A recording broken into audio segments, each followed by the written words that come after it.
Uncensored, no holds barred talk.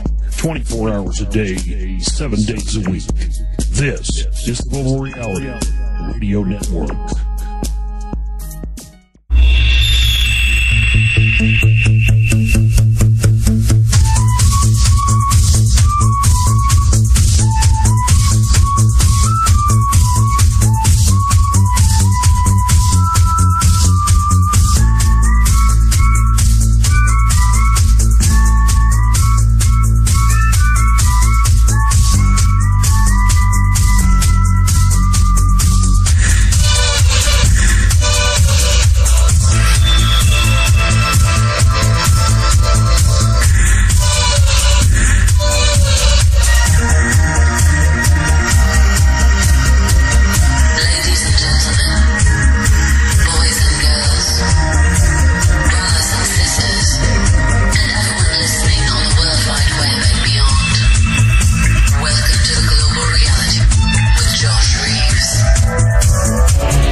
Edition of the Global Reality right here on the Global Reality Radio Network. I'm your host, Josh Reeves. Thanks for being with us here tonight for another late night Moonbat edition of the broadcast. It is Tuesday into Wednesday, December 13th into the 14th, 2011. Glad you could be with us here tonight for another late night Moonbat edition of the broadcast. And we're going to be getting into as much news as I can stomach before I puke all over myself from the lack of interest in the manipulation and the psychological operations of the intelligentsia that run the news outlets. So I'll do as much as I can until I can't stomach anymore.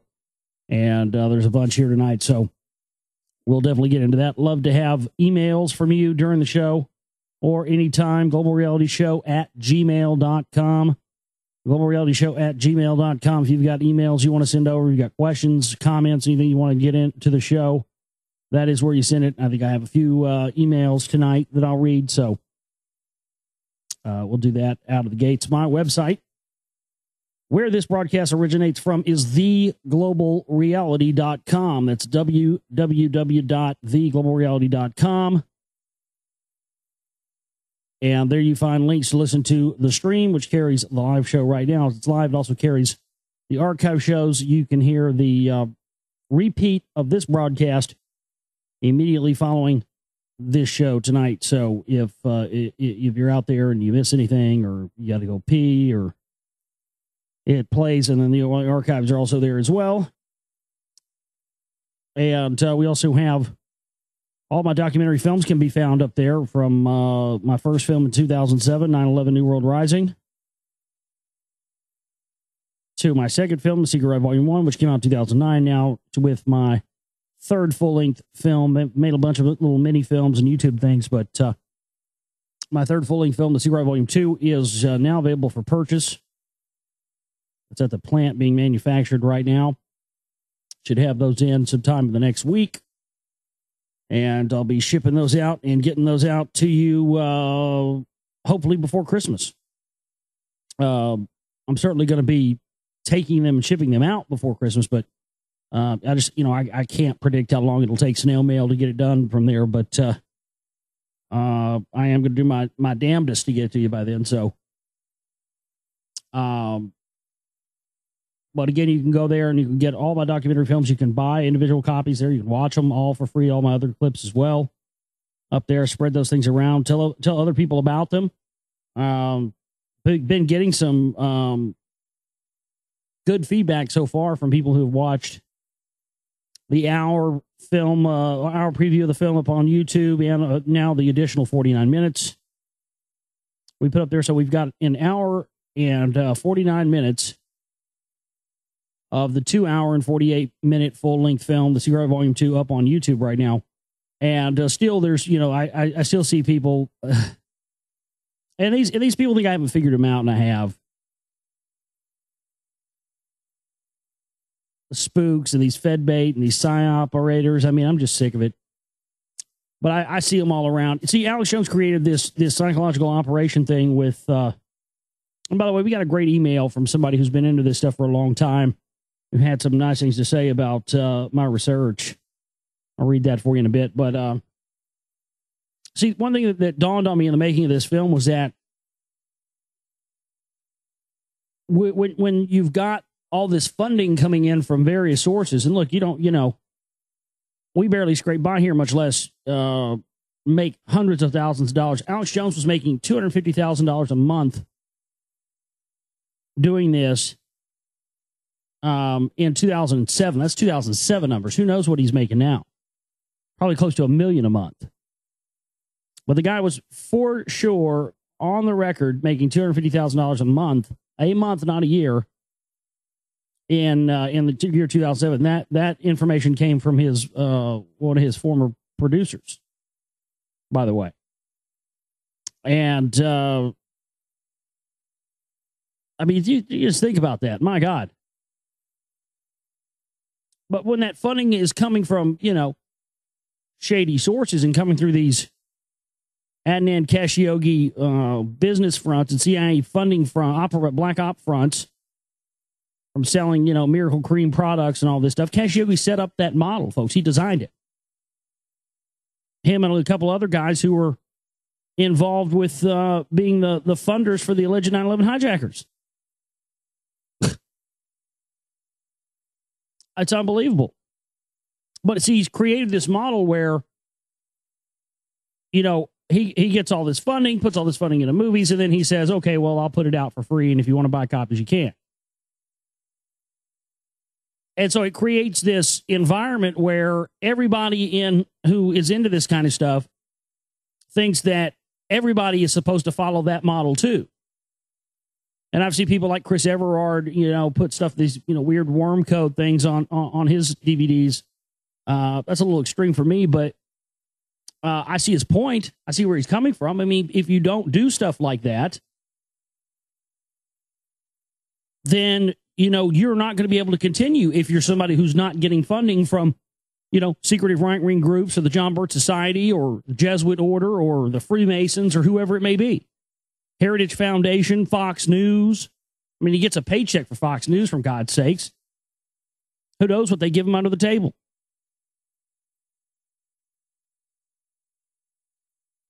And so I followed that model with my other films and did that and gave into that, and almost didn't get to make another one. And I put out an hour and 49 minutes of the 248-minute film, and I've still seen people bitching, pissing, and moaning because, how come there's not a torrent out there yet? And I'm not giving in to you fuckers this time. Because before I didn't know that this was a part of the psychological operation that Jones has created. Now this movie proves it. So that's what's funny about it. They're trying, these people are trying to get me to do something that I've proven in the film that they're trying to get me to do it to. But that's what's going on. It's an insane synchronicity. It's just unbelievable stuff. But I'm not, it might be up free eventually. It might not. I don't know. I haven't made that decision yet. But I think I've been more than fair. I put a $5 pay-per-view thing where you can go watch $5. We've had over 2,000 people watch hour one in a little over a month. And if those same 2,000 people would have went and paid $5 to watch the whole thing,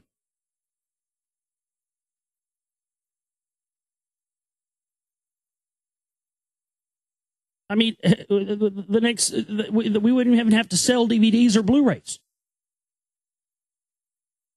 Over 2,000 people have watched just the hour one in a little over a month. If those same 2,000 people went right now and paid $5 and watched the full film on my website,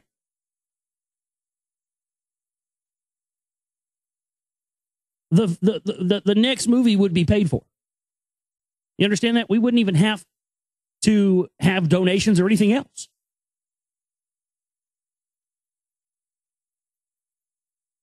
It's just unbelievable that that's the environment, phony environment, that Jones has created on this model that's based on a lie where You can't possibly put your movies out and compete and stay alive in an environment where the funding is coming from sources that are not apparent to anyone and are coming from, the top down, as everything does.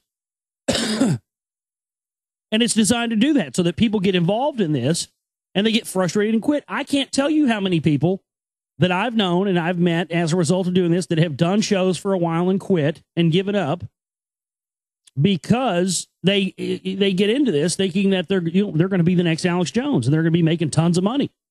And there is no money to make, You just have to do your thing and be yourself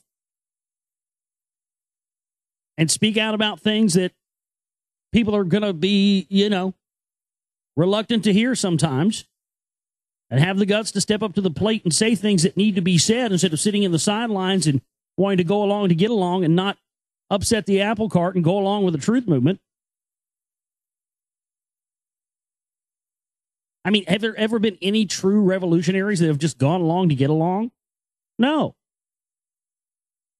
But that's what we're being told to do by these phonies. And this has got to end, folks. We've got to channel this energy back towards the matter at hand.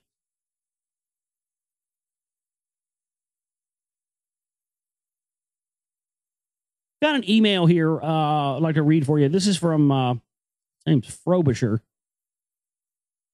He says, "Hey, Josh, thank you so much for your work. Let me tell you something. I've been following the conspiracy theory milieu for about 15 to 20 years now. It was Robert Anton Wilson and Bill Cooper who got me into the subject. Alex Jones and all those fuckers weren't even on the scene. It was a completely different feel. Yeah, there were the patriots and the militiamen, but they were at the fringes of the scene because we all knew that they used to be birchers and were racist and Christian identity fuckheads. Then 9/11 happened, and suddenly the conspiracy theorist movement, for lack of a better term, was somehow, over the course of about 4 or 5 years, completely taken over by the patriot movement and by these people who just popped out of nowhere, suddenly claiming ownership of the whole scene. That's exactly what happened. Well, thank you for figuring out that, and that whole thing is just another layer of bullshit, and thank you for fucking talking about it. I swear these days it's you and Gary Bell, and that's about the only conspiracy radio guys I know of who I'm not convinced are agents or stooges. I'm also convinced it's why Art Bell quit. He was not going to truck with any racism or eugenic shit. Well, I think Art Bell was, he was a Freemason, and he's had, I forget what kind of connections he had to the Jesuit order, but he's had some connections to them. Art Bell was as dirty as anybody, man. I'm sorry. I've seen a lot of dirt on that guy. He was, oh man, don't even get me started on Bell. He was responsible for bringing out some of the top people on subjects like ancient aliens and ancient extraterrestrials, and it just so happened that those top people that he brought out, also Vatican stuff too, like Dr. Malachi Martin, Jesuit, who was this guy was a Jesuit priest and he was a conspiracy theorist, and that was one of Art Bell's big guests all the time. What about the father of the ancient alien stuff, Eric Von Daniken himself? I've got a Coast to Coast AM recording. I've played it here on the network several times late at night before, and I got it in some pack that I downloaded that was talking about ancient aliens or something. And I swear to God, man, in the first 5 minutes of this Eric Von Daniken interview, and I believe it is with Art Bell. I could be wrong. It may be Snorri, but I can't remember. But I want to say it was older one. I want to say it was Art Bell. But within 5 minutes of this, he says, "Why don't you, tell us a little bit about yourself, Mr. Von Daniken, and tell us a little bit about your history and your past and where you come from and all that stuff." And he says, "Okay, well, first of all, I was trained by the Jesuits. Yes, I was trained by the Jesuits, and second, well, oh fuck, I should have fucking known. The father of the ancient alien extraterrestrial, thing in the 70s, the guy who brought it out first, Eric Von Daniken, was trained by the Jesuits. Go figure that." So yeah, Coast to Coast AM is 100% part of the agenda, and they're owned by Clear Channel, and Clear Channel isn't Clear Channel still almost completely owned by the Carlyle Group. Their establishment all the way to the hilt, man. And Jones gets on there like, no, like it ain't even no thing. But literally that show is designed to only bring, if you call in with something real, sometimes you might get through, but they'll laugh at you. I was talking about those bird orb things the other night. I remember a couple of years ago. Well, it's been more than a couple of years ago now. It's 4 or 5 years ago. But I remember seeing when I saw one of those bird orb things for the first time. Didn't know what the fuck it was. Was trying to find anything else I could hear. And I was listening to Coast AM one night. And this guy calls in and he says, yeah, I've noticed every time there's chemtrails around my house, I've seen these. Well, I don't know what to call them. And as soon as I heard this guy about to say it, I was like, oh my God, he's talking about that thing I saw. I think my sister saw him too. I think we were both listening to this. We're like, oh my God, that's what we saw, I knew he was about to say it, man. I could just tell. I was like, oh my God, he's about to say it, he's about to talk about those things. He's like, yeah, every time I see these chemtrails, and usually, it used to be, I don't know how, I think he's talked about chemtrails more now, but I remember it used to be if you called in talking about chemtrails a few years ago on Coast to Coast AM, they laugh you off the air. So anyway, this guy starts talking about these bird orb things and describing them, and I'm freaking the fuck out because that's exactly what I saw. And next thing you know, Snorri's just, oh, whoa, yeah, sure, buddy. Sure. I don't know anything about that. That sounds like craziness to me. All right. West of the Rockies, you're on the air. Coast to Coast AM.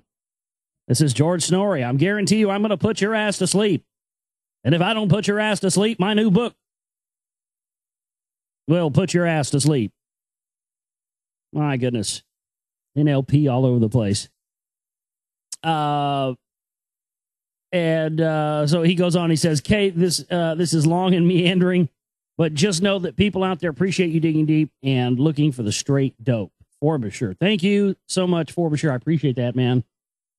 And sorry, I had to go on a tangent about Art Bell. I'm sorry. It's just, it's just my thing, dude. If somebody says somebody's name and that name associates with, a catalog in my filing cabinet in my brain, then I can't. I have to indulge myself and pull that information out and put it out there. I saw something. I've talked about this before. I didn't mention it again because you brought up Art Bell and we were talking about Snorri and Coast to Coast. I saw something interesting in an episode of. It was the episode of the show Millennium. That was Chris Carter of X-Files fame. It was his TV show. I think it came on during the time of the X-Files or right after it, or it was on, right at the end of the X-Files. I can't remember, but it had, what's his name? The guy from the fucking Alien movies, Ripley, the I can't remember the guy, Lance Hendrickson. And that if you never watched that show before, definitely go download the films or something, or the TV shows, download the episodes off BitTorrent or something and watch those. You'll enjoy them. If you like X-Files stuff, you'll definitely like Millennium because it's full of Illuminati stuff. That's who he's working for, this group called the Syndicate. It's totally the Illuminati. That's who they were in the X-Files as well. It's called something else. I can't remember the name of the group in Millennium. But anyway, there's an episode with the Coast to Coast AM crossover in it, and they're trying to find this this murderer, and they're trying to entrap him, getting him to call into Coast to Coast AM. And what's interesting is they have this show going, and they show these callers calling into George Norrie, and they pan the camera over, and then you see this guy, you hear this guy's voice saying, "Hi, George, I'm calling from, bumfuck Indiana here, and just calling to ask you, what's up with this crazy serial killer out there? You think we're going to catch him anytime soon?" And he's acting like he's calling in, and then they pan the camera over, and the guy that's allegedly doing this call is talking into a microphone in a booth right across in the same studio as George Norrie. And I saw that, I went, my God, they just dropped that in there, and they thought nobody would fucking notice. Nobody would just think anything of that. Most people probably watch that, just go right over their heads. But that's the kind of shit, man, you got to be paying attention, you can pick up on. It's everywhere. They love throwing this stuff in our faces. And to me, that was one of them, man. When I saw that, I went, that's, because we know for a fact now that episode, that show's probably 10 years old. I think that show came on like 2000, 2001. So, shit, that episode's probably 10 years old. I don't know how old it is exactly. I could be wrong about that, but I'm thinking it's at least 10 years old. But my point is that at the time, we didn't really have any of the information that we have now about these. Well, I don't think they existed. They may have, but we certainly didn't have the information about that yet. Wasn't admitted to. But now they admit that they have these companies, and you can go work for these companies and get jobs for them. And I'm sure Alex Jones uses these. I know I've heard some on the show where it's got to be these. We know for a fact Sean Hannity uses them. We know for a fact that Rush Limbaugh uses them. We know for a fact that Glenn Beck uses them. And it's a service where you pay a fee to these voice actors, and these voice actors, you know, they call in however many they have to call in. They get money for each one, and they're just fake callers. They call in and argue. They call in and bring up some stupid point, but they basically make the show dramatized. It's all fake, and I believe Alex Jones and every one of these guys are using that. I mean, I could do that if I wanted to, you know, but I don't know why you would want to use that, because I'll tell you this, my experience, I hate taking calls, to be honest with you. Hate it. Because 9 times out of 10, and I'm not kidding you, it's literally this often, 9 times out of 10 when you get a caller, they're generally not a legitimate caller. There's somebody that either wants to eat up your time on your show by just, you know, regurgitating these circular arguments that go nowhere over and over again. And then they don't give you a chance to give a rebuttal to it, and they just get you in these circular arguments. You got other people that come on and try to hijack your show. They'll come on and start reading a fucking thesis. No. You get your own show if you want to read your thesis. Okay? This is my show. You're not going to call in and give your fucking thesis to the world. But I've let callers stay on my show because I'm a nice guy. And also, I believe that people, when somebody is, you know, when you just if people are going to make an ass of themselves, you just let them make an ass of themselves, and then it's all good. You know, people are going to see that. So I'd let people, I used to do that when I would take calls. I'd let these assholes stay on there for 45 minutes just so I could sit there and go, you see these fucker? He's hijacking my show. You know, just sit there for 45 minutes and talk and talk and talk. And so either that or they're just absolutely batshit crazy. I had some batshit crazy calls in my time. Batshit crazy calls. So my point is that the people who call into talk radio, there are a small minority of really great callers. Don't get me wrong. There are some people out there who've called into my show through the years who are fucking awesome callers. Psy Girl, who one of our listeners, and she's in the chat room from time to time. She called in my show a few times. It was just really awesome. There's been a bunch of people out there through the years who've called in on a regular basis who were really good callers, and we got some good information, good conversations going on. But they're I mean, I just don't know why you would have to resort to using one of these call-in services when most of the people that call and talk radio anywhere are kooky and crazy enough. I mean, my God. What's more insane than the general public, right? Man, oh man, oh man. Here's one from Yariana. She says, thank you for exposing Alex Jones. Well, thank you. You're welcome. Look, I never set out to do that. I used to like the guy. I used to admire the guy. But the truth is the truth.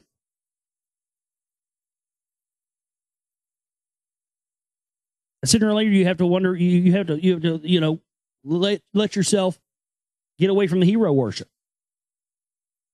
I used to watch him faithfully, but started feeling uneasy with his behavior, and eventually came to the conclusion that something is just not right with him.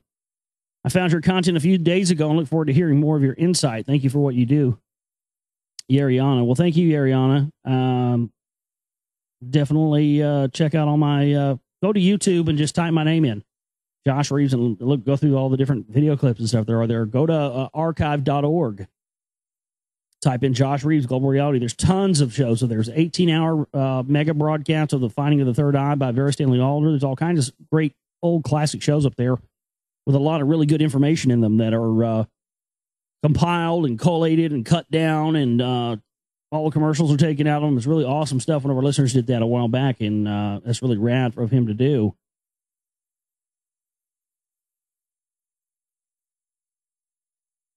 So there you go. Let's see what else we have in the stack here. This is from Nick. He says, hi, Josh. In your film, The Secret Right, you say the following in about 4 minutes, 10 seconds. If you control religion, the military-industrial complex, and wars, you can control the people that print the money. Those of us who are interested in how the elite control us, we've pretty much been told that control of money is control of policy. Now, of course, if you already control the central banks of a country and you go to war with another country, they are forced to borrow from a central bank or sell war bonds to pay for the defense. This would be an example of how control of the military controls the printing of money, I guess. Well, actually, what I meant is that if you really look at the rise of the military-industrial complex, or the origins of that, the origins of the military-industrial complex go back to the Templars. In fact, the Knights Templar were the first special forces. That's where special forces originated from, was the Knights Templar. The special forces of today, who are the people, the special forces are the ones that are in charge of going to get the antiquities from these ancient religious sites in places in the Middle East and other places around the world, folks. The invasion of the Iraq National Museum in 2003, when they went in and stole the antiquities going back to the ancient civilizations of Sumeria, Assyria, Akkadian, Babylon. Who were the first ones in there, folks? Special forces. Who blew the doors off of the Iraq National Museum? Special forces. What were the Templars doing? They were going and doing the same thing at Solomon's Temple, weren't they? They were going, excavating it and going in by military force, doing it on a crusade for religion.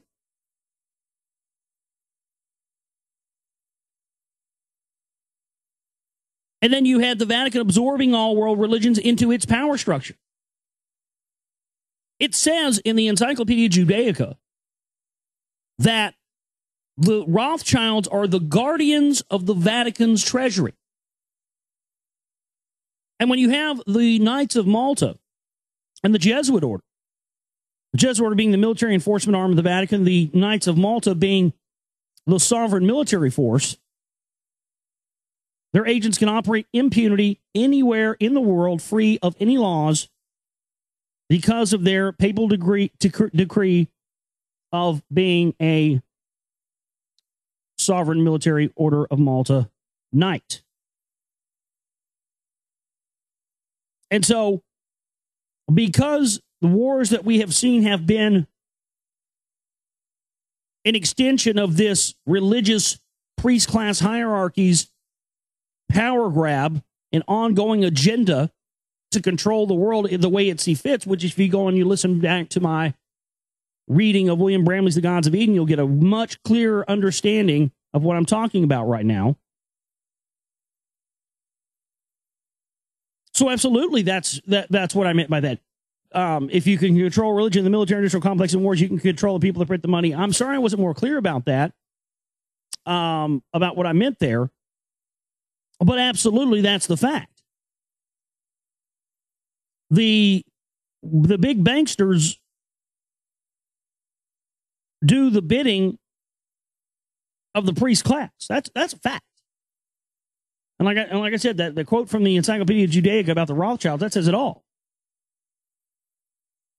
No doubt at the mid-level what you say is absolutely true, but I can't see how this leverage has resulted in all but 3 countries on the planet giving up their sovereignty to a private central banking cartel.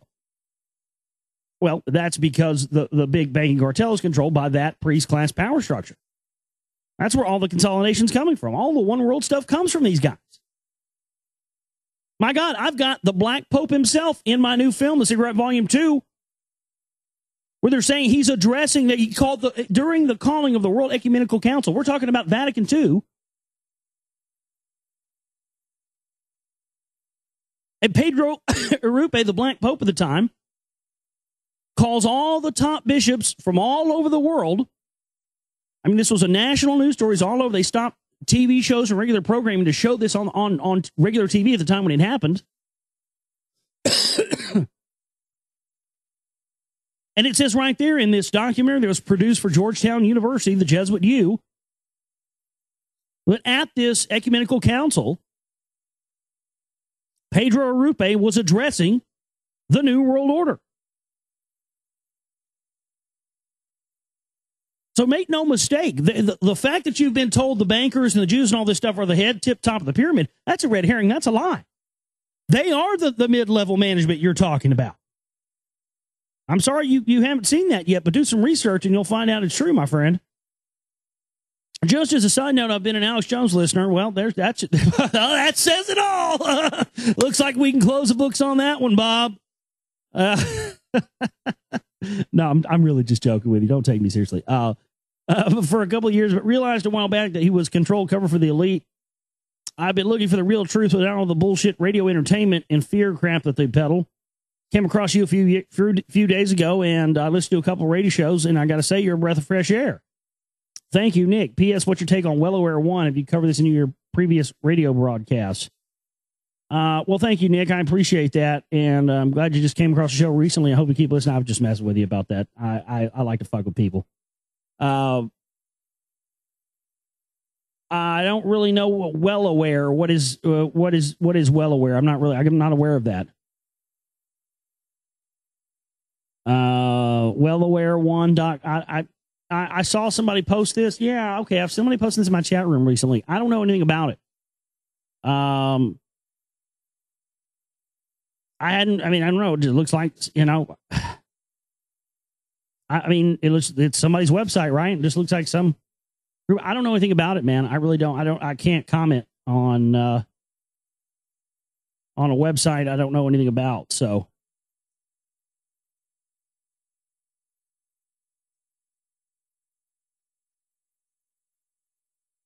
Let's see what other emails we have here tonight.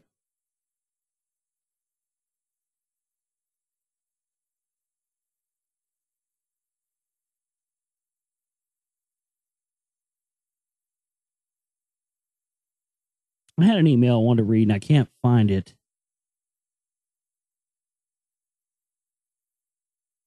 Hi, Josh. I'm listening to your Tuesday, December 6th Moonbat show, where you're talking about how you can imagine AJ provocateuring a Ron Paul-related uprising in the near future. Reminds me of the big fuss he made about Edna Lane Brown. And after all the hoopla broadcasting live from New Hampshire, people showing up with casseroles and cell phones and guns. That was such a goddamn circus, man. That whole thing was a big psyop, too. There's just no question about it.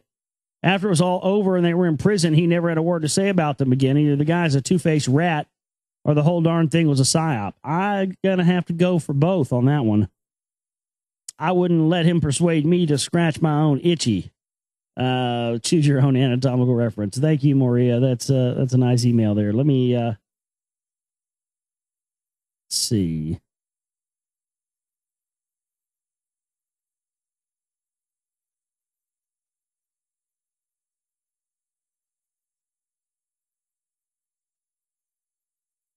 Did I read that one last? Yeah, I think I read that one last week. I couldn't remember if I did or not.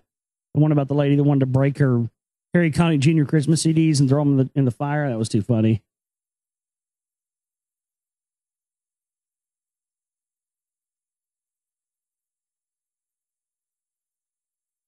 This one, another one from, I don't know if this is the same Nick or a different Nick. We got a lot of Nicks in the audience. I swear there's like 5 or 6 Nicks in our listening audience. That's just odd. Josh, I caught the back end of your show last night live, but today I went through the front half and heard you talking about marketing the show, so I wanted to throw my 2 cents in.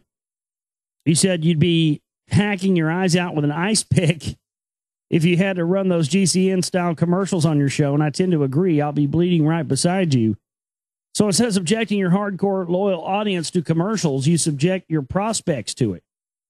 You create YouTube videos, best of compilations of each day's show with still images, with sponsorship ads they supply, or even just a static page with their pitch or web addresses. You get someone, a friend, a listener, whoever, to handle selling these sponsorship slots so you can concentrate on the task at hand, the research, the show, the films, etc. So on a daily basis at the start and middle of each of your 10-minute best of YouTube clips, that could pull up $100 a day depending on your audience. So that's $3,000 a month right there. I don't know how you getting $100 a day. Where does that mean generated? You can't generate that much from a YouTube, AdSense thing. Not nearly. I'm having trouble seeing how you came to that figure, $100 a day. I don't know how you do that. Well, not unless you're going to charge somebody $100 a day. I mean, that's kind of absorbing it, but But I see what you're saying. Just you sell it for, okay. Maybe he's saying you sell like people buy however many days they want. If they want 1 day, 2 days, they sell you that and you put their banner. Are you saying, okay, you put the banner ad in the video? I see what you're saying. So like I would sell, for instance, you're saying I would sell one of these spots in the daily posted video. We have our friend Eliminated Scam. He's in the UK. He has the Global Reality Followers channel on YouTube, and he posts the archives on his video YouTube channel every day. There are some other people out there who post some of them too as well. But so what you're saying is I would basically give him their banner, and he would put that inside of the YouTube video of the archive show he makes every day. And, they would pay a rate or a fee to have that advertising space. That's actually a pretty goddamn good idea. I like it. I like that a lot because, we could have packages, we could you buy it by the month or something like that and have it, it would be, of course, the more time you got, the cheaper it would be. And then every day, the archive videos that are up on YouTube, that would have the, just the banner ads in there, and they could rotate out different ones while the archive's playing. That's a fantastic idea, man. In fact, I'll definitely try to see what I can get going on that. Because I think that sounds like a win. We'll definitely try to look into that. Thank you so much for that suggestion there, Nick Felberg.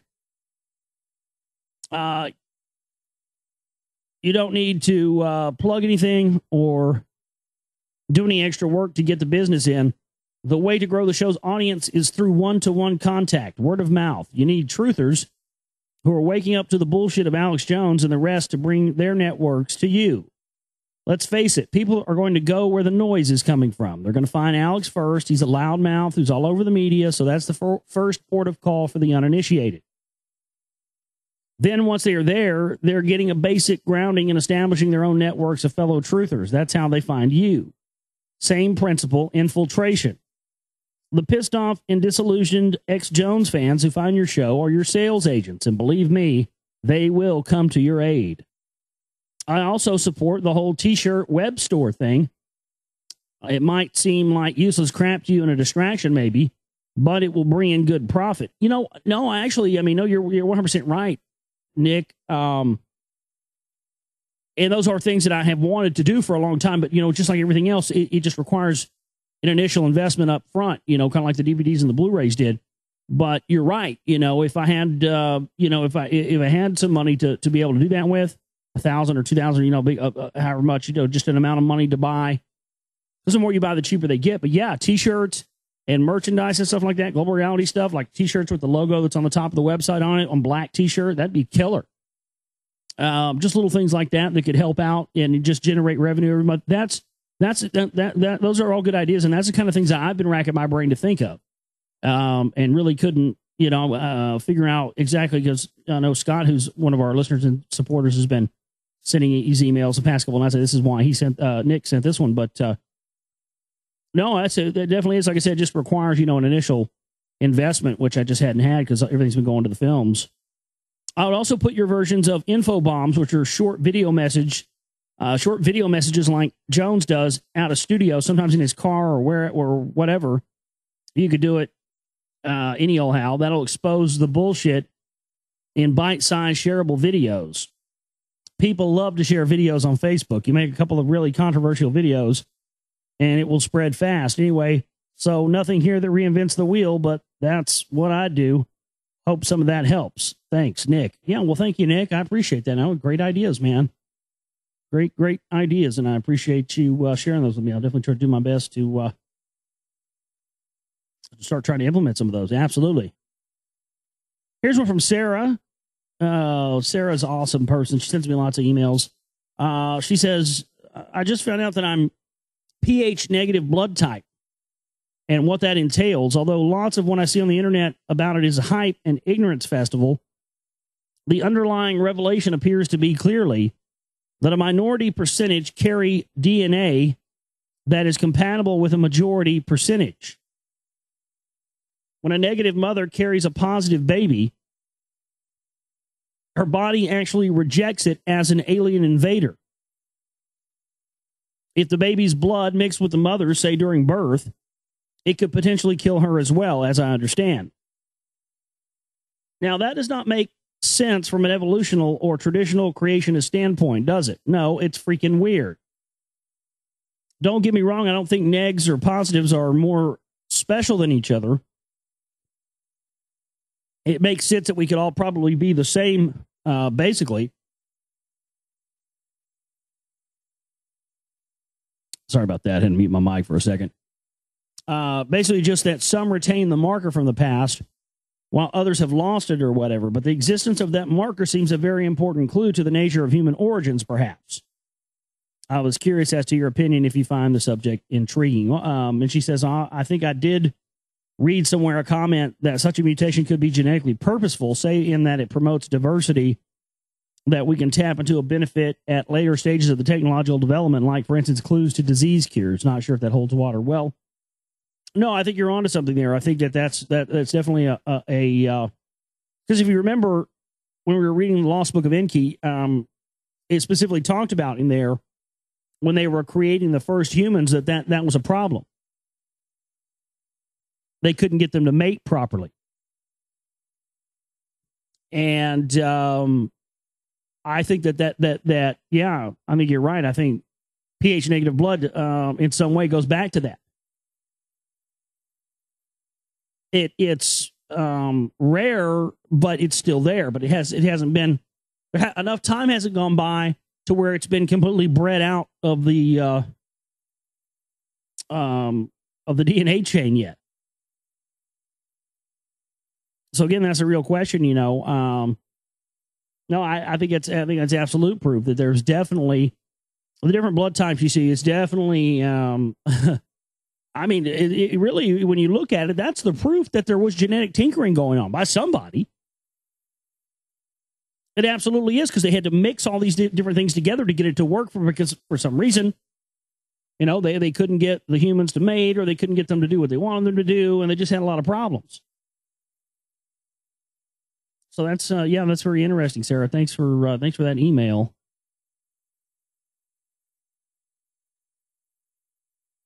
All right, I think that's all the emails we have for tonight.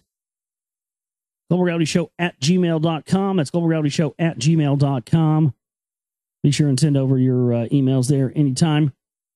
Also at the website, theglobalreality.com, we have the chip and banner and the donate button there. The donate button is for larger amounts, or if you want to send in a grant, you know, for us to do more with. You want to send in, you know, a gift for me for Christmas, or, you know, whatever, Hanukkah, whatever. I don't celebrate either, you know, really either one. I certainly don't celebrate Hanukkah. I'm not Jewish, but Christmas is just like, you know, whatever for me.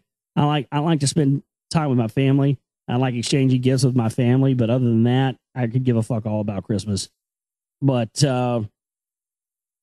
anyway, that's there for that. But the chip and banner, we have the stream bill that's due Thursday. So please help us out. We've got very little in the bank right now, but the DVDs and Blu-rays will be coming in soon. So make sure you get your order in if you want to get those. Hopefully before Christmas, but you'll get on the list. All right, well, we're going to take a break, come back, and after we get back, we will get into our news for tonight. And if we have time, we'll get into reading more of the Kabbalion for you here. All right, back here with you on the Global Reality, right here on the Global Reality Radio Network. I'm your host, Josh Reeves, Ghosts in the Machine.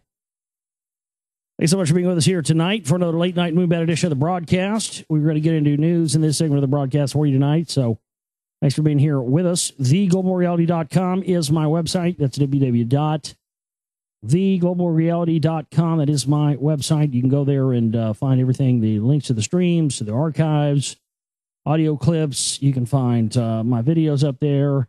Pay-per-view is up there as well. $5 for a ticket. Get 3 tries to watch it there. $5, you can do that. And or get a DVD or Blu-ray from us, or a research pack, or some of the different packages we have there for you at the website, theglobalreality.com. Let's see. We got a bunch of news tonight. And apparently they are now officially declaring that they have, in fact, found the God particle. One of CERN's most senior physicists this afternoon announced firm evidence for the existence of the elusive Higgs boson, or the God particle. Though the signal doesn't meet strict scientific standards for a full scientific discovery, it's still enough for researchers at CERN's Large Hadron Collider, LHC, to predict a discovery next year, of course, in 2012, as we predicted. I guess 2012 is when they're going to open the. That's when they're going to open the Stargate. Well, I wonder what's going to come through this. Of course, CERN may be just this giant goddamn projector screen that, turns on and projects some big image of giant reptilian aliens or something. I don't know. Two separate teams. It is interesting that they would have a statue, a gigantic statue, too, not just a little bitty trinket or something. Well, I'm talking about a big, gigantic metal statue of Shiva. I'm not going to give you a history of Hindu gods and all that stuff tonight, but just go look up Shiva. If you already don't know about Shiva, Lord of Destruction, and then ask yourself, why they have a statue of Shiva out in front of CERN, or ask yourself why their logo has 666 in it, or ask yourself why the director of CERN says in a video clip, it's in my documentary, Reality Evolution Part 2, talked about it last night, where he says they can open up wormholes and put something in and take something out. Two separate teams of scientists have been running independent experiments in secret from each other in order to improve the veracity of the results. With a team leader of one, Fabiola Giannotti, proclaiming that they believe they have found the signs of the Higgs boson in the past year. We have built on a solid foundation for the months ahead, she said. UK particle physicist Tara Shears was also upbeat. And, what are the real implications for this? Well, this is, to me, I mean, this is my opinion on this. I think this is the ultimate Pandora's box. I like to think of it as not as the God particle, but as of the matrix particle. Because, from what I'm looking at, it appears that they want to have this information so they can figure out how to replicate it and duplicate it. Thus having the power of all creation and at the same time all destruction in their hands simultaneously. Remember the Star Trek films? Wrath of Khan, Search for Spock. Remember that? You have the Genesis Project. And it was this device that would you'd launch it onto a planet or a moon, and it would cause this thing they called the Genesis effect, which would cause the terraforming of the planet and would cause life to spring up there. And that was eventually what brought Spock back. Well, that's what the Klingons wanted. They wanted their hands on that because they wanted to go to Earth or some other planet. And, it's basically a giant reset button. And look, man, I mean, it's not fear-mongering I understand that, certain people like Alex Jones and others call these people psychopaths and yell and scream and do all that histrionic stuff. God, there's a lot of histrionics disorder going around everywhere. It's like a plague. That's neither here nor there. But,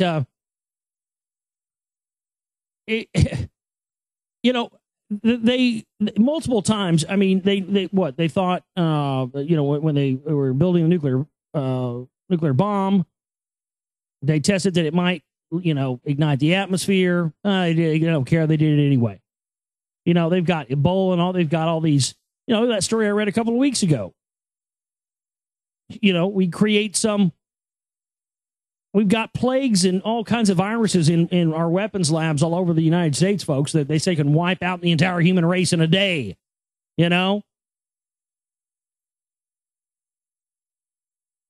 And, I mean, these people have things like the Voluntary Extinction Program. You ever heard of this?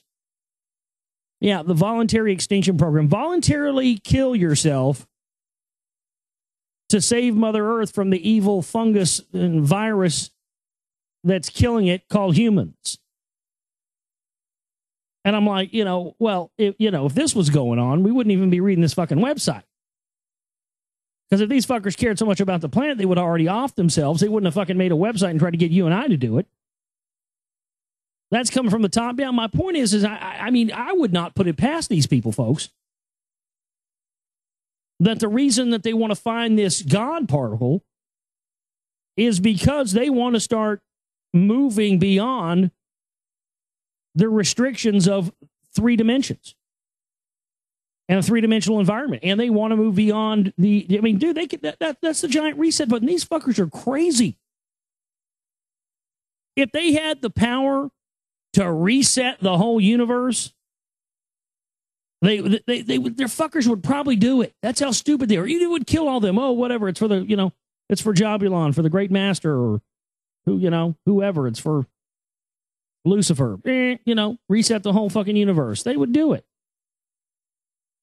But really, this is about getting down to the, I believe, getting down to the smallest, most basic elements of what constitutes our reality, so they can then in turn figure out how to manipulate that and create new realities or create an artificial reality.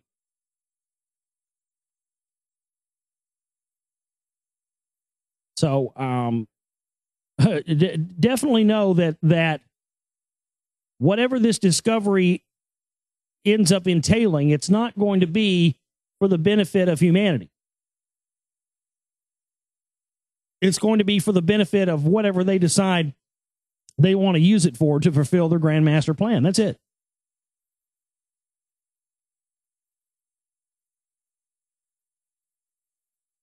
I talked recently, over the past several months, I've talked about these. Well, actually, when we were reading the Emerald Tablets of Thoth recently, inside of the Emerald Tablets of Thoth, he talks about these chambers inside of the Great Pyramid, and that these chambers contain this information on how to enter into the halls of Amenti and how to enter into the initiation into light that Thoth had described in the Emerald Tablets of Thoth. And I had several times pointed to a video to you guys, to the listeners and the people in the chat room. And it was a video from, I think, from the 90s, where they had sent the little robotic video thing inside of there. And they get inside of this chamber and they see these, things on the wall, and there's star maps and all this stuff. That's supposedly the chamber. Well, big news, if you remember me talking about that. This is unbelievable. Listen to this, folks. They're saying now, they don't state that that's what it is here, of course, because they're not going to tell you what it is. But I'm telling you from our reading of the Emerald Tablets of Thoth, it's exactly what it is. That's the Thoth's chamber, where he put the hidden knowledge on how to enter into the halls of Amenti, so we can become light beings. I mean, they're gonna open this up, and they're not going to allow us to have this information, just as I predicted. Did I not predict that just a few months ago? I said, you watch, they'll probably open this thing sometime soon. They'll probably open it in 2012, claim the knowledge for themselves on how to enter the halls of Amenti and become light beings, and leave us all down here to die. Well, if we don't get some pictures and photographs and stuff of this ourselves when they open this thing up, and they are indeed going to open it up now, we're going to be in a heap of trouble. This is a huge story. Last secret door of Great Pyramid to be opened in 2012. Wouldn't you know it? Unbelievable, folks. Right on the heels of us reading the Emerald Tablets of Thoth. Micro snake robot to explore 8-inch shafts hidden in 4,500-year-old pyramid. I'm very confident we can resume our work in 2012, says the expedition leader. The secret gates at the heart of the Great Pyramid may be opened for the first time in 2012. A British robot company believes solving a mystery that has puzzled archaeologists since 1872. Scowtech UK had already begun exploring behind the gates earlier this year and produced the first ever images behind the gates using a microsnake robot. But the exploration was halted by the recent unrest in Egypt. Expedition leader Sean Whitehead said, I'm very confident that we can resume work in 2012. Egypt's Supreme Council of Antiquities stopped granting permits for research such as the Dejeni robotic exploration of the Great Pyramid, but it has recently started granting permits again. Yeah. Yes, recently started granting permits again because they got that son of a bitch Hawass out of there. So while he was in charge, no, they weren't allowing this. See, now they've got him out of there. And boy, here we go. We're finally getting in there now. That's all been, so we've been keeping, I mean, we knew this for the longest time, but my God, we've been kept in the dark single-handedly because of this son of a bitch Hawass for years.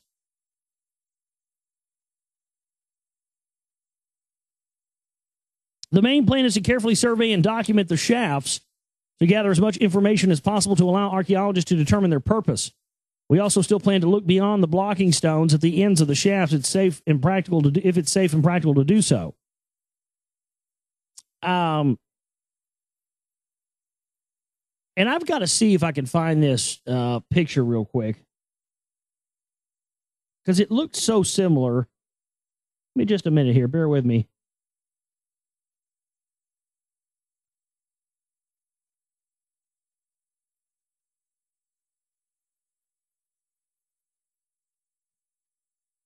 Because there's these garnet stone blocks that I had mentioned in the Secret Right Volume 2. I can't find it right now. I'll have to find it later. I was going to try and show you the picture of one of these. There's only like one picture of it, but on this picture, if you can find it, of these 2.5-ton stone garnet blocks that were taken out of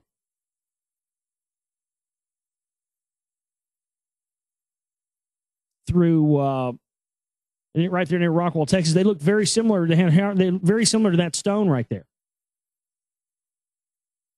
Now, what's interesting to me, I mean, I'm talking identical. The hieroglyphs on that right there from the inner chamber of the Great Pyramid, those almost exact markings are on a very similar looking stone that was found near the rock wall. Now, if Thoth indeed put these markings there, as it says in the Emerald Tablets of Thoth, and we see these similar depictions on the 2.5-ton garnet stone found near Rockwall, Texas, about 150 years ago, I think, late 1800s, something like that. And then it was summarily stolen in the middle of the night by Congressman Ralph Hall, who's a CMP member and right-winger. He's got his offices downtown Rockwall on top of one of the old rock dome rooms, or the chamber rooms of this thing. And, well, you know, for my evidence, for my research, that's what I found that the rock wall is. It's the ancient kingdom of Aslan that was built by Quetzalcoatl. And we know Quetzalcoatl and Thoth to be the same person. So, I'm going to hang on to this photo, and between tonight and tomorrow's show, I'll find that picture I'm talking about of that stone. That, you know, of course, that's what brought the whole rock wall dig down last time. Because John Lindsay, the architect, started asking about Ralph Hall and this stone, and why does he have this 2.5-ton stone in his house, and how come we can't see it?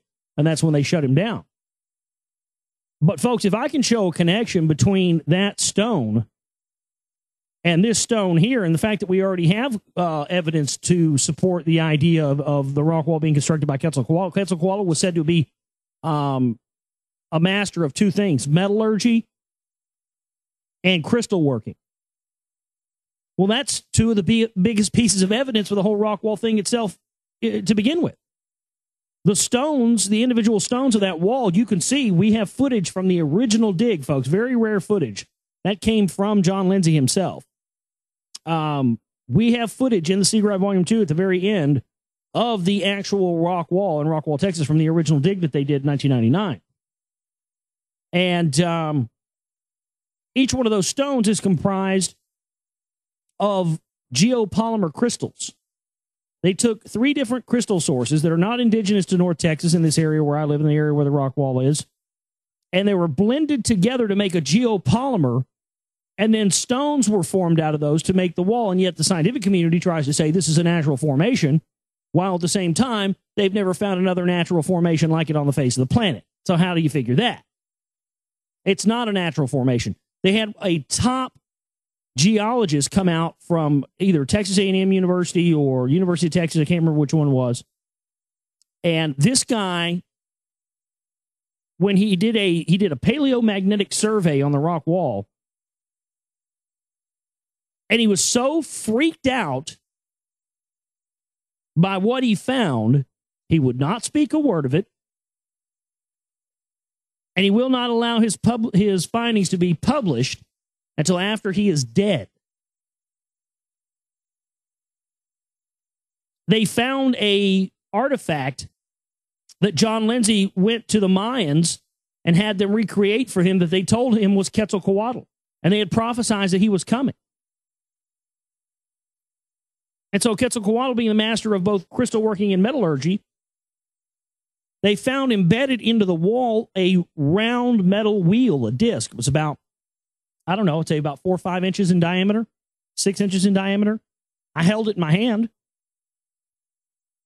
This thing's over 7,000 years old, and it's made of it's smelted together. It's made of iron, aluminum, tin. It's made of a whole bunch of different metals put together long before we were ever doing that. Humans were ever doing that, folks. So where'd it come from? And, again, this all used to be Mexico down here. And boy, wouldn't we'd have a Mexican Revolution Part 2 on our hands overnight, wouldn't we? If, because you already got all the Reconquistas and all the, La Raza groups and stuff saying that they want to take over America because it's Aslan. Well, I don't know if we have any of those Reconquista or Aslan type people listening in the audience out there, but if you can have somebody translate what I'm about to say in Spanish for you, I got the proof that says your Aslan is sitting underneath Rockwall, Texas, and I got news for you. All those big wigs and fat cats and millionaires and billionaires that go on talk radio about hating all the illegals and hating Mexicans and all this stuff. Guess what? They're the ones that are standing and living and sitting right on top of your Aslan. How you like that? Boy, this is going to be huge. This is going to be huge. I can't wait to oh man. I got to get this movie promoted and get the DVDs here and get out. Man, I'm chomping at the bit. I can't wait to get to work on the next film though. It's going to be awesome. I'm just ready to do some real journalistic stuff and get out there and dig around and go take the camera and try to get recon at areas and stuff. I can't wait to do that. By the way, I saw this article going around. I saw it on several news sites. Blacklisted News, I think, is where I saw it originate from. It says that it's an article about the Singapore Air Force having complex war games in Arizona. And something just, I don't know, as soon as I read this article, something seemed fishy about it to me. And then I started looking and I found out there's no, this is, by the way, I'm just going to put it out there. This is a classic case of one of these CIA newsfront news stories. You'll see a lot of them. There'll be the India Times or the Asia News or the India News Times or the India Straight Times or all these. These are all known CIA newsfront organizations. They put out disinfo, false stories, and it boggles my mind. When you find a story, go take that story sometimes and go research it. Go do a search on it and see if you can find a source back. You can't find it. The only source back to this is Brigadier General Lim Yeong Kiat of the Straits Times and the Asia News Network. So some brigadier general is the source of Singapore, is the source of this article. And there's no other reports of this anywhere online except that trace back to this one source. What would be the purpose of putting this out? I don't know. I guess to scare the shit out of patriots and truthers more into, get them to believe that war games are going on in the United States. Well, look, they've been training foreign troops here. That was admitted. The Army War College admitted that a couple of years ago. They were training British troops on the city grids of the United States. and how to lay bridges across waterways. I mean, you know, that you don't have to make up or get from a CIA news source.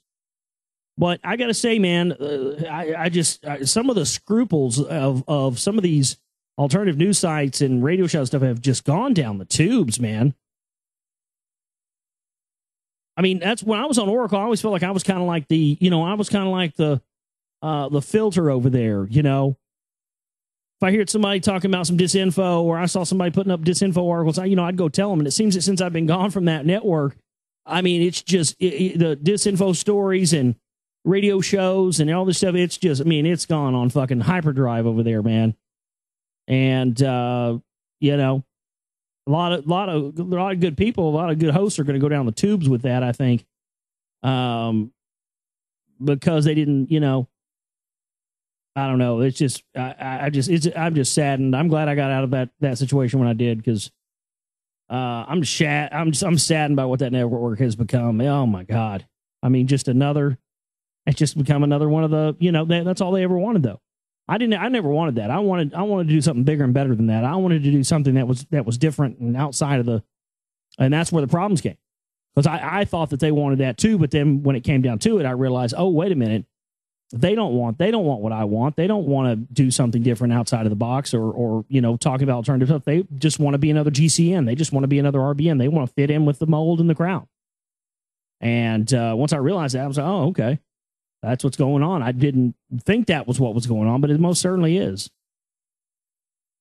Let's see what else we have here tonight. Yeah, you know, there's still all this faggotry and bitching and pissing and moaning about the Senate Bill 1867 that still nobody's read. I heard that they like, there's like a provision that still maintains that sodomy is illegal. That was like sandwich in that bill. Anybody else hear about that? I think I've got it here somewhere. Congress keeps sodomy ban in defense bill. House Senate Conference Committee has kept the military's current policy on sodomy in the National Defense Authorization Act. So let me get this straight. So now we don't have Don't Ask No Tell's been repealed, right? So you know, we don't care if you're homosexual, you can be out as a homosexual, but if you're in the armed forces, it's illegal to sodomize somebody.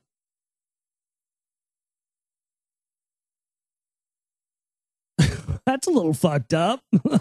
Yeah. I mean, come on. You guys, most of you guys in government are sodomizers. You know how it's done.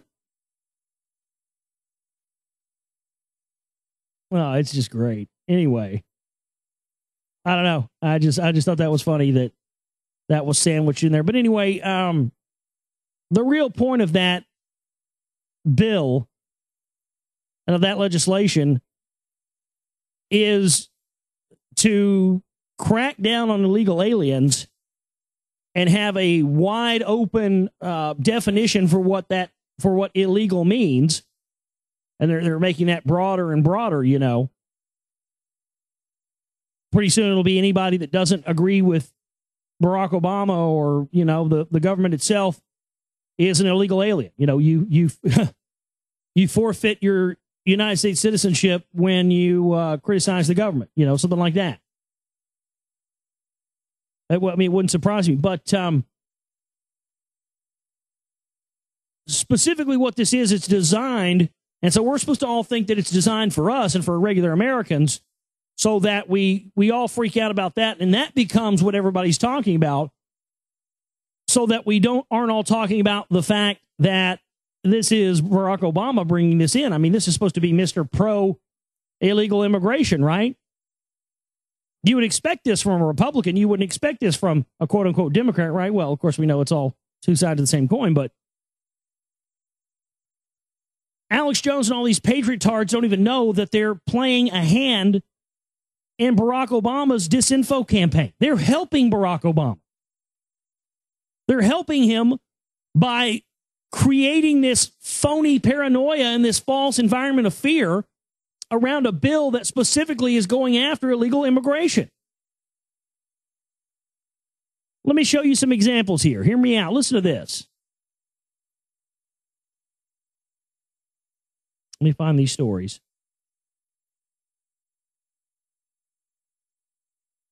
Far fewer enter U.S. illegally from Mexico. Arrests of people trying to sneak into the U.S. from Mexico have plunged to the lowest level in 4 decades.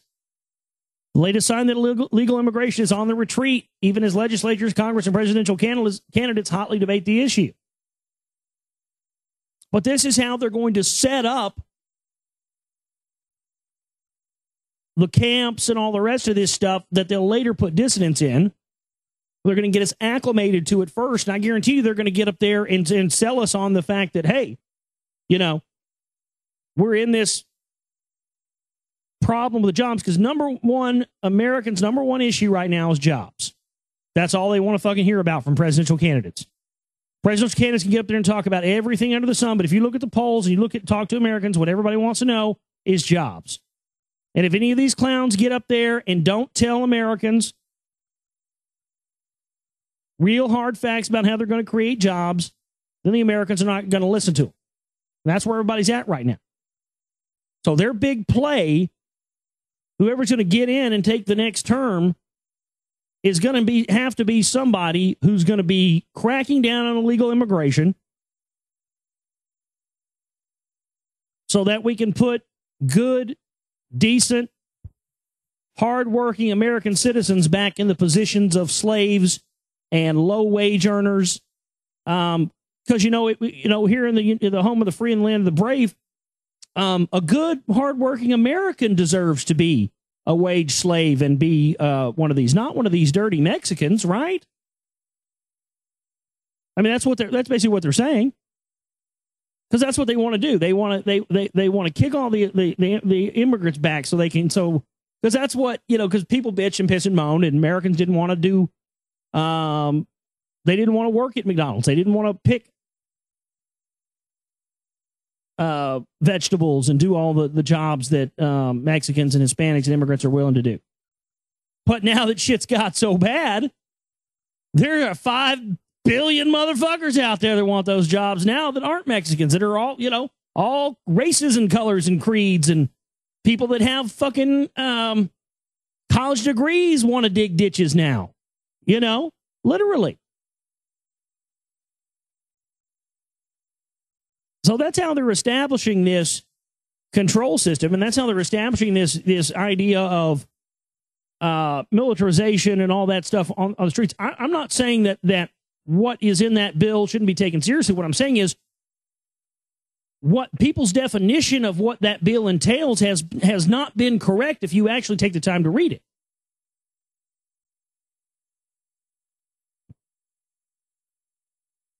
I had another story on that front here tonight. Let me find it. Obama to slash National Guard force on the U.S.-Mexico border. Well, that's right on time, isn't it? What? All of a sudden, illegal immigration's just stopped? All of a sudden, nobody's coming across? Yeah, that's because word's gotten out. Word's gotten out to Mexico. They're setting up the camps. Anybody caught illegally in this country is going to be put in a camp. And who knows what's going to happen to them after that. They're going to be shipped back or whatever have you. And now they must feel so confident about this new legislation going through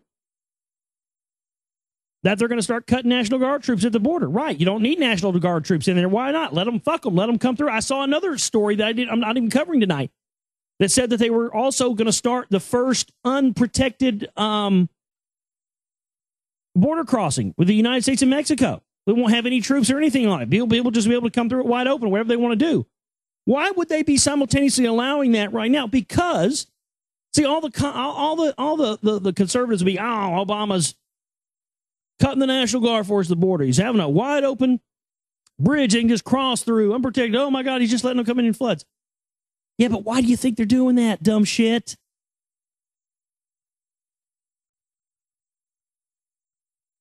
So they can get us used to the idea of putting humans in these things so that when we see people who are, protesting or anything else get put in them, we're okay with it.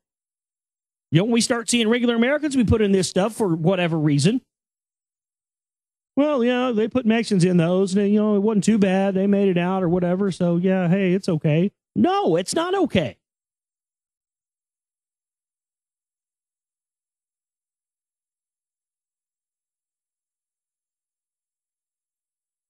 Let's see what else we have here. Oh, did you hear about this? Michael Wiener Savage, the beatnik homosexual, he's offering Newt Gingrich $1 million to drop out of the race. You know what I say to that? I'd say fucking Ron Paul needs to splash some of that money bomb money around. I mean, fuck. Can't believe he's not kicking in on that. Ron, take some of that, those millions you got from those Jonesy money bombs and kick in on that shit, man. That's just too funny to me. I'll pay you $1 million not to run. Fuck, I might throw in on that. Goddamn. You think Barry the crack smoking homo is bad, folks? Whew. That son of a bitch, Newt Gingrich. I mean, he talked a while back about wanting to give people the death penalty for being caught with marijuana. The death penalty for marijuana. I mean, that son of a bitch is the evilest of the evils, and that's why he's probably going to win the Republican nomination. Because just like John McCain, they have to make sure that they got somebody in there as the front runner, as the Democratic or the Republican nominee that's so bad and so evil, nobody in their right mind would vote for him, which would then push people to a third-party run, which will probably end up being somebody like Ron Paul. And then third-party runs always ensure that more moderate voters push their votes over towards the Democratic candidate. And there we'll have our controlled election. Once again, it'll go down like clockwork, like it always does. And again, people will still live under the illusion that they are actually choosing their leaders. And you're a conspiracy theorist if you say leaders are chosen, predestined for you. It's just unbelievable. I can't believe people still buy this.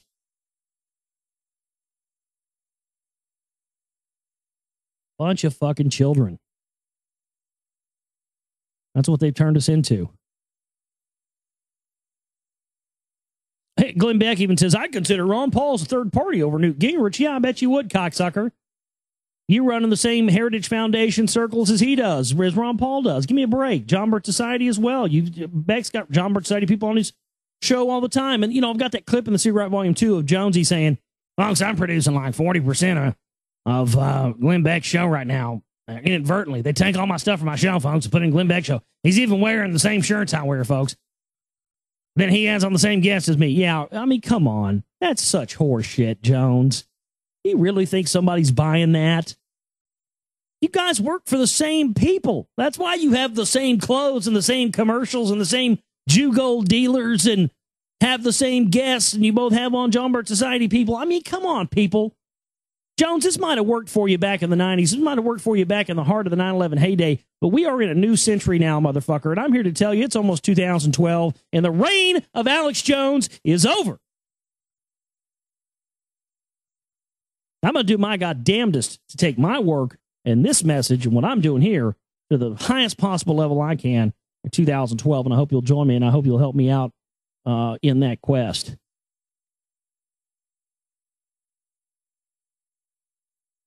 I saw this article. I just had to mention this. I just thought this was funny. Jeff Hanneman, the guitarist for the band Slayer, got bit by a brown recluse and only had an hour to live, and they were able to save his arm and save himself. But I was reading this story, about that, and I just thought this was funny at the end of it. I mean, there's some of these guys really take. I mean, some of these guys are just an act, Oh yeah, I'm into Satan, and I bite the heads off bats, and it's just an act. But there are a few of these guys who actually are. They legitimately are Satanists, But Jeff Hanneman in this article about his getting bit by a brown recluse and getting the necrosis, skin rotting disease, having an hour to live. It says, quote, "It's the kind of thing I might have written a song about. Everything that could go wrong this year did, but it turned out okay. Satan had my back." It's just like, what? The fool just straight up said Satan had his back. That's a hell of a thing to say in an article, man. You generally don't say things like that unless you meet them. Yeah,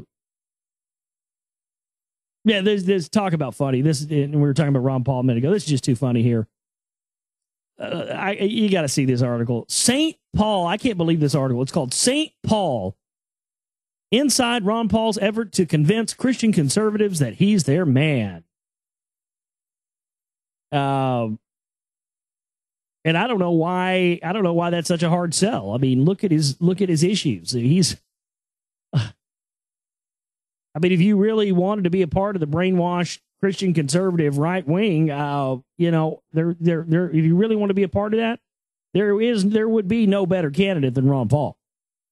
Period. End of story. He's as Christian conservative, old line, paleo conservatives as they come. So he shouldn't have to convince people who already believe the same thing he believes of anything. So why is he having to? He's having to because this is a media-created operation, and it's a part of this larger psychological operation that I talk about in the new film, to anger the populists and to further break down and dissolve their trust and their belief in the federal government, which then will lead them to more extremist activities, which is exactly what they want. That's what the camps and all this police state stuff has been set up for. That's what Jones and everybody and Ron Paul, these guys haven't been telling you all these years. Yes, they, well, I talk about the freedom camps, but haven't I been telling you what's going on? I talk about the truth.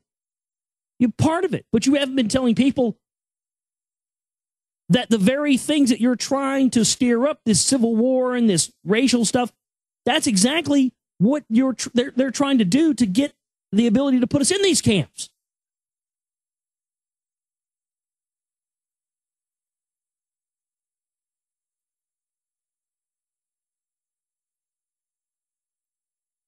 Oh, here's one. I'll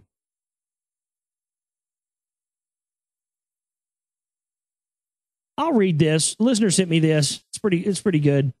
Top 10 reasons not to vote for Ron Paul. Ron Paul does not value equal rights for minorities. He has sponsored legislation that will repeal affirmative action, keep the IRS from investigating private schools who may have used race as a factor in denying entrance, thus losing their tax-exempt status, and would limit the scope of Brown versus Board of Education, would deny citizenship for those born in the U.S. if their parents are not citizens. Well, I don't have a problem with that. Deny citizenship for those born in the U.S. if their parents are not citizens. Yeah, I would agree with that. Number 2, Ron Paul would deny women control their bodies and reproductive rights. He's pro-life. Ron Paul would be disastrous for the working class. You mean worse than we are? Look, I mean, they're talking about kickbacks. I mean, this is the same stuff. Yeah. This is I mean, of the things that they're saying about Ron Paul here, to me, when I'm looking at this, you could cut and paste this on top of any Republican right winger. Because all these things that they name is the top 10 reasons why. The biggest one for me that they say is that Ron Paul is opposed to the separation of church and state. Now, that is a huge one. To me, the biggest one out of this 10 list. The rest of these, again, you could copy and paste these over any right winger and make it fit because, this is a top 10 list of really the core beliefs of any right winger. Well, the number 10, and I disagree. I wouldn't have had that one down at number 10. I would have had that one up at number 1. Because to me, that's the real issue. Ron Paul is opposed to the separation of church and state. The reason is probably behind every other thing that I disagree with in regards to Paul's positions. Ron Paul's among those who believe that there is a war on religion. He stated through perverse court decisions and years of cultural indoctrination that the elitist secular left have managed to convince many in our nation that religion must be driven from public view. And that's exactly what the CMPers and the Reconstructionists and all these guys want. They want the ultimate merging of church and state, just like they have in Saudi Arabia and all these other countries. That's what they want, folks. That's one of the biggest issues of the CMP. That's what they're behind. Even the Reverend Sun Myung Moon, who's been the biggest funder, understand this, the Reverend Sun Myung Moon is the biggest funder of the right wing and has been for like 30 plus years. He funds everybody. Everybody gets money from him, up to and including Ron Paul. And he said in one of his books that those who try to deny the merging of politics and religion in big bold letters, he said, must die. And that's what these people believe. They want a theocracy, a theocratic form of government, where the religious rule of law is the law of the land. Now, when that religious rule of law is making the decisions that are sending off American men and women to die in wars of genocide for the priest class.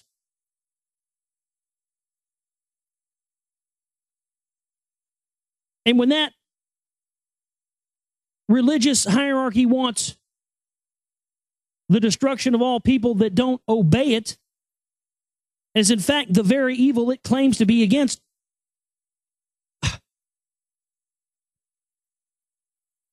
But that's the whole thing, folks. It doesn't matter who it is. This is all designed to get a reaction out of us. I thought this was interesting. This looks like some total mind control shit right here to me.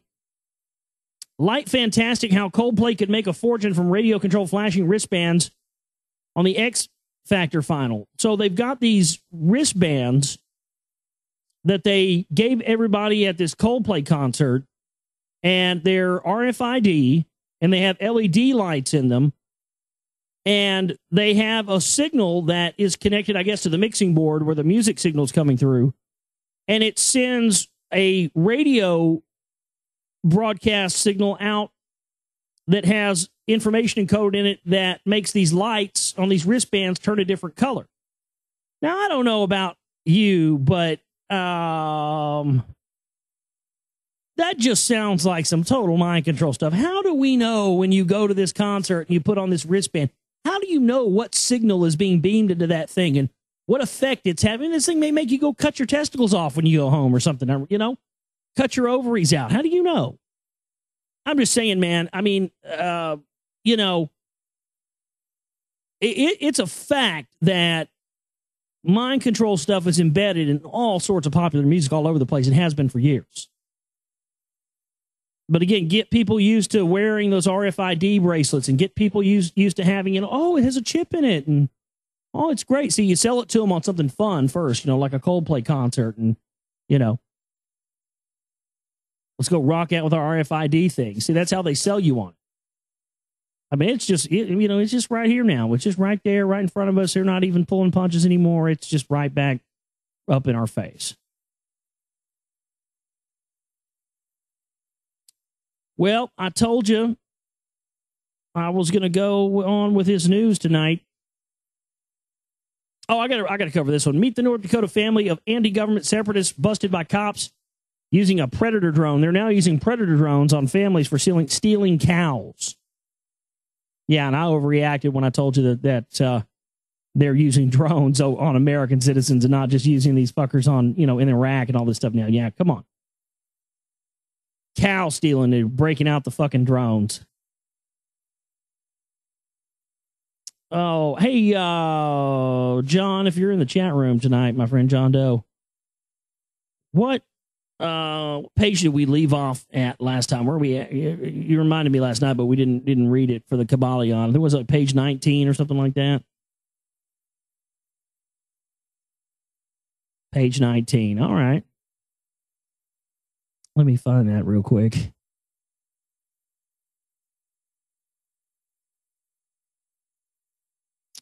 Page 19. There it is, the Mental Universe, Chapter 5 of the Kabbalion. So we'll take a break here in just a minute and come back and get into that for you here tonight. Thanks so much for staying up late with us here tonight, folks. Thanks so much for being a part of the show and being part of the broadcast. My website where this broadcast originates from is www.theglobalreality.com. And again, please support our work if you can. Put some money in the kitty for us. Keep us commercial free. Keep us uncensored. I love some of the ideas that Nick, one of our listeners, had earlier for the banners on the archive videos. I think that's a super fantastic idea. Yeah, we definitely need your support. Got to pay the stream bill coming up Thursday. Get one of our DVDs as well. Secret Ride Volume 2. We're going to be getting those DVDs and Blu-rays in real soon. I want you to have one. Want to get one out to you. Take a break. All right, back here with you on the show. Looks like I got the... that was just weird. I don't know what was causing that. It just wasn't firing from the hard drive. And the hard drive was on and everything. I don't know. Sometimes you just got to turn this stuff back. Just like I said the other night about the preamp. Sometimes you just got to turn this stuff back on, off, and on, and it works again. And that's what I did. So, but again, like I said last night, Mercury retrograde, man. Technology always goes tits up during that time. We're glad you could be with us here for another edition of the show. We're going to be getting into reading our continuing series of reading tonight for you. Chapter 5 of The Kabbalion. Again, my website, theglobalreality.com, my new film, The Secret Volume 2, exposing the psychological operations and the history of the conspiracy and truth movement. The first part of the film is concerning the John Birch Society and the Kennedy assassination. We get into Anthony J. Hilder, connections there, and really show the origins of, the original players who started the quote unquote conspiracy genre and the research genre. And it's funny, they all have connections back to, insiders. And this is something that was going on in the heyday, in the beginning days of the conspiracy culture, right after the Kennedy assassination. It's something that's gone on and existed all the way to this day. And Alex Jones is but the modern day manifestation of that. So second part of the film, we get into psychological operations. We get into the, somebody in the chat room earlier was talking about that old, tired line you hear Jonesy and a bunch of other people parrot all the time, that the Council for National Policy is the right-wing version of the Council on Foreign Relations. And actually, that's partly true. But as you'll see in my film, in the second beginning of the second part of the film, they're not just the left wing, the right wing version of the Council on Foreign Relations, folks. A lot of the early members of the Council for National Policy, and I bet you $1 if we had current membership lists, it'd be the same way today. Well, we know actually there is one, Richard Haas. That's one in the modern day I can confirm. That's both a Council for National Policy member and a Council on Foreign Relations member. Yeah, Richard Haas. But in the very beginning of the Council for National Policy, we had multiple members. And we're talking about not just members, but people who were on the board of directors for the group who were members of the Council on Foreign Relations. Jesse Helms, 33rd degree Freemason, Council for National Policy member. He was a Council on Foreign Relations member and a Council for National Policy member. So that's really the point of why I put so much stress on people asking about this group for the past goddamn 4 years. And I've been kind of hesitant to talk very much about the contents of the movie because I want people to watch it and be surprised. But, folks, this is why for the past 4 years, I now know why people got so scared. One of the reasons why people have gotten so scared every time I bring it up. Because they don't want you to find out, like you find out in The Secret Ride Volume 2, that they aren't just the right-wing version of the CFR. They, by all intents and purposes, are an extension of the CFR. That's why you should have a problem with Alex Jones having all these guests on his show, Paul Craig Roberts and whoever else, Larry Pratt on the show all the time. Because, folks, they are working for the very people that Alex Jones is claiming to tell you to fight against. But anyway, in a nutshell, that's what the movie's about. We get into Jones, some of the film. We get into Ron Paul a little bit in the film, not a lot. The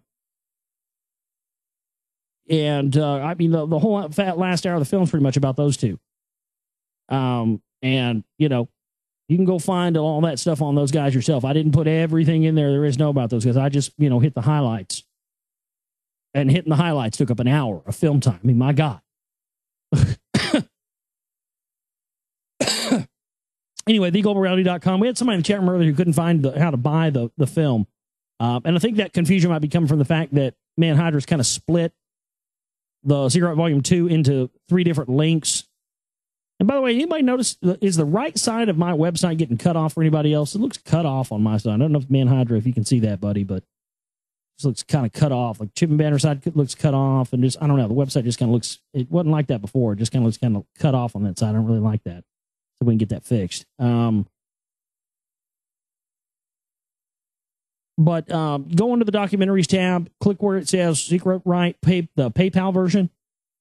There's like 3 different links for the other 2 parts that are on YouTube as well. But click on that PayPal version. Underneath there, you'll find the little menu where you can buy the DVDs and Blu-rays and all the different packages there. And so there you go. Chapter 5 of the Kybalion, the mental universe. The all is spirit. But what is spirit? This question cannot be answered for the reason that its definition is practically that of the all, which cannot be explained or defined. Spirit is simply a name that men give to the highest conception of infinite living mind. It means the real essence. It means living mind. As much superior to life and mind as we know them, as the latter are superior to mechanical energy and matter. Spirit transcends our understanding, and we use the term merely that we may think or speak of the all. For the purposes of thought and understanding, we are justified in thinking of spirit as infinite living mind, at the same time acknowledging that we cannot fully understand it. We must either do this or stop thinking of the matter at all. Let us now proceed to a consideration of the nature of the universe as a whole and in its parts. What is the universe? We have seen that there can be nothing outside of the all. Then, is the universe the all? No, this cannot be, because the universe seems to be made up of many. It is constantly changing. And in other ways, it does not measure up to the ideas that we are compelled to accept regarding the all, as stated in our last lesson. Then, if the universe be not the all, then it must be nothing. Such is the inevitable conclusion of the mind at first thought. But this will not satisfy the question, for we are sensible of the existence of the universe. Then, if the universe is neither the all nor nothing, what can it be? Let us examine this question. If the universe exists at all, or seems to exist, it must proceed in some way from the all. It must be the creation, or a creation of the all. But as something can never come from nothing, from what could the all have created it? Some philosophers have answered this question by saying that the all created the universe from itself, that is, that the being and substance of the all. But this will not do, for the all cannot be subtracted from, nor divided, as we have seen. And then again, if this could be so, would not each particle in the universe be aware of its being of the all? The all could not lose its knowledge of itself, nor actually become an atom or blind force or lowly living thing. Some men, indeed, realizing that the all is indeed all, and also recognizing that they, the men, existed, and have jumped to the conclusion that they, the all, were identical. And they have filled the air with shouts of, "I am God," to the amusement of the multitude and the sorrow of sages. The claim of the corpuscle that I am man will be modest in comparison, but what indeed is the universe, if it not be the all? Not yet created by the all, having separated itself into fragments. What else can it be? Of what else can it be made? That is the great question. Let us examine it carefully. Here we find that the axiom of correspondence comes to our aid here. The old Hermetic axiom, as above, so below, may be pressed into service at this point. Let us endeavor to get a glimpse of the workings on higher planes by examining those on our own. The principle of correspondence must apply to this as well as other problems. Let us see. On his own plane of being, how does man create? Well, first he may create by making something of outside materials, but this will not do, for there are no materials outside of the all which it may create. Well, then, secondly, man procreates or reproduces by the process of begetting, which is self-multiplication.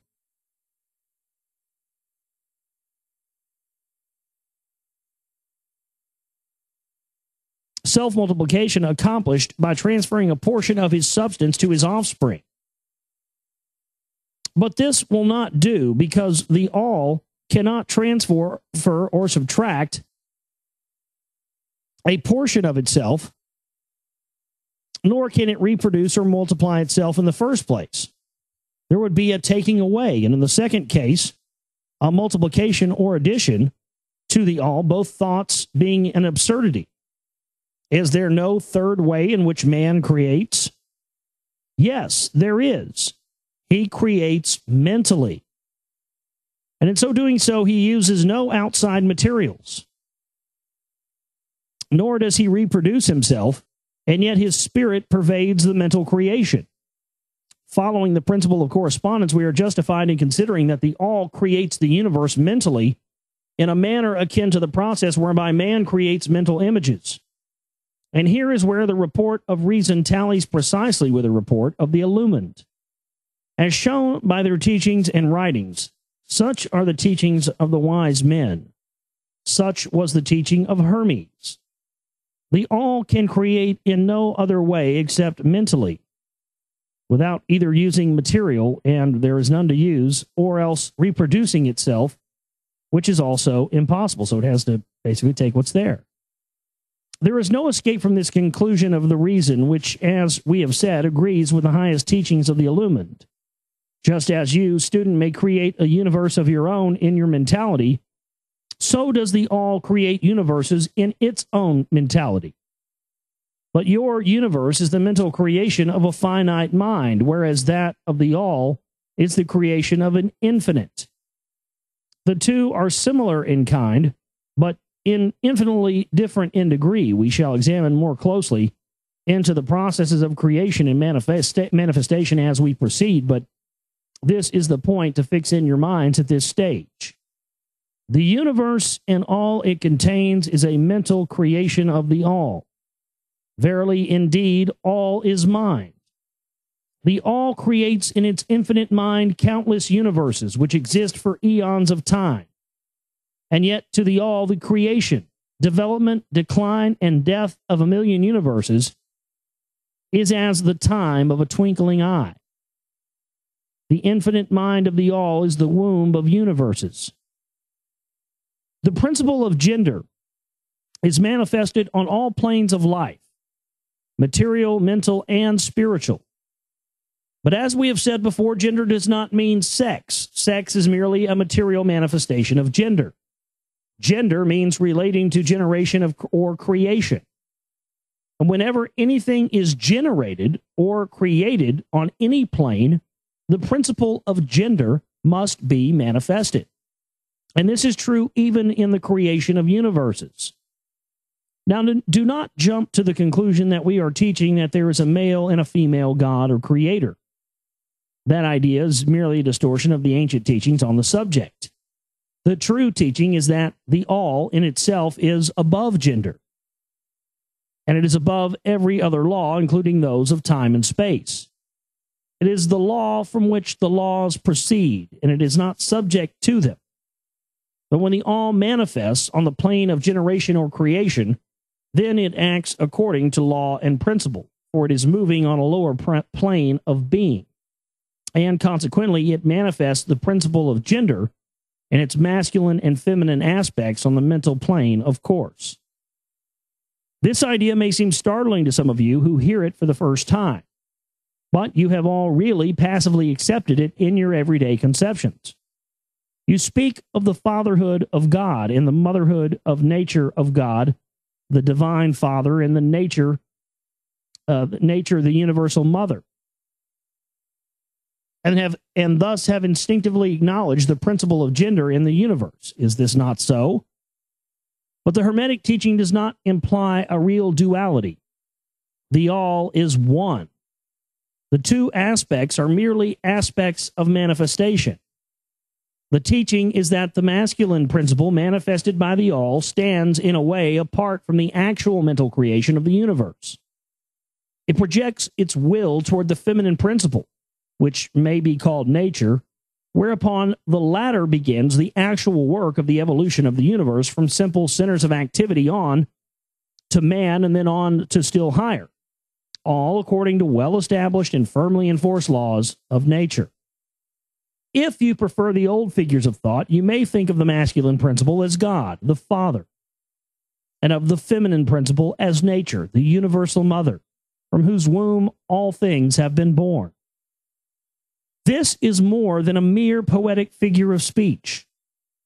It is an idea of the actual process of the creation of the universe. But always remember that the all is but one, and that in its infinite mind, the universe is generated, created, and exists. It may help you to get the proper idea if you will apply the law of correspondence to yourself and your own mind. You know that the part of you which you call I, in a sense, stands apart and witnesses the creation of mental images in your own mind. The part of your mind in which the mental generation is accomplished may be called the me, in distinction from the I, which stands apart and witnesses and examines the thoughts, ideas, and images of the me. As above, so below, remember, and the phenomenon of one plane may be employed to solve the riddles of higher or lower planes. Is it any wonder that you, the child, feel that instinctive reverence for the all, which feeling we call religion, that respect and reverence for the Father mind? Is it any wonder that when you consider the works and wonders of nature, you are overcome with a mighty feeling which has its roots away down in your inmost being? It is the mother mind that you are pressing close up to, like a babe to the breast. Do not make the mistake of supposing that the little world you see around you, the earth, which is a mere grain of dust in the universe, is the universe itself. There are millions upon millions of such worlds and greater. And there are millions and millions of such universes in existence with the infinite mind of the all. And even in our own little solar system, there are regions and planes of life far higher than ours, and beings compared to which we earthbound mortals are as slimy life forms that dwell on the ocean's bed when compared to man. There are beings with powers and attributes higher than man has ever dreamed of the gods possessing. And yet these beings were once as you and still lower, and you will be even as they and still higher in time. For such is the destiny of man as reported by the illumined. Who is this illumined they speak of? Is this the Illuminati itself? And death is not real, even in the relative sense. It is but birth to a new life.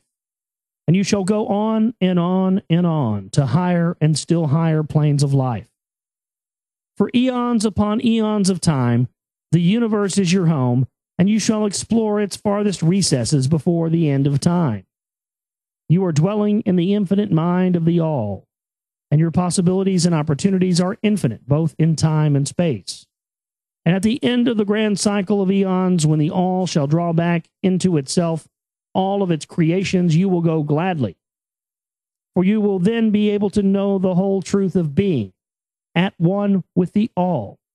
Such is the report of the illumined, those who have advanced well along the path.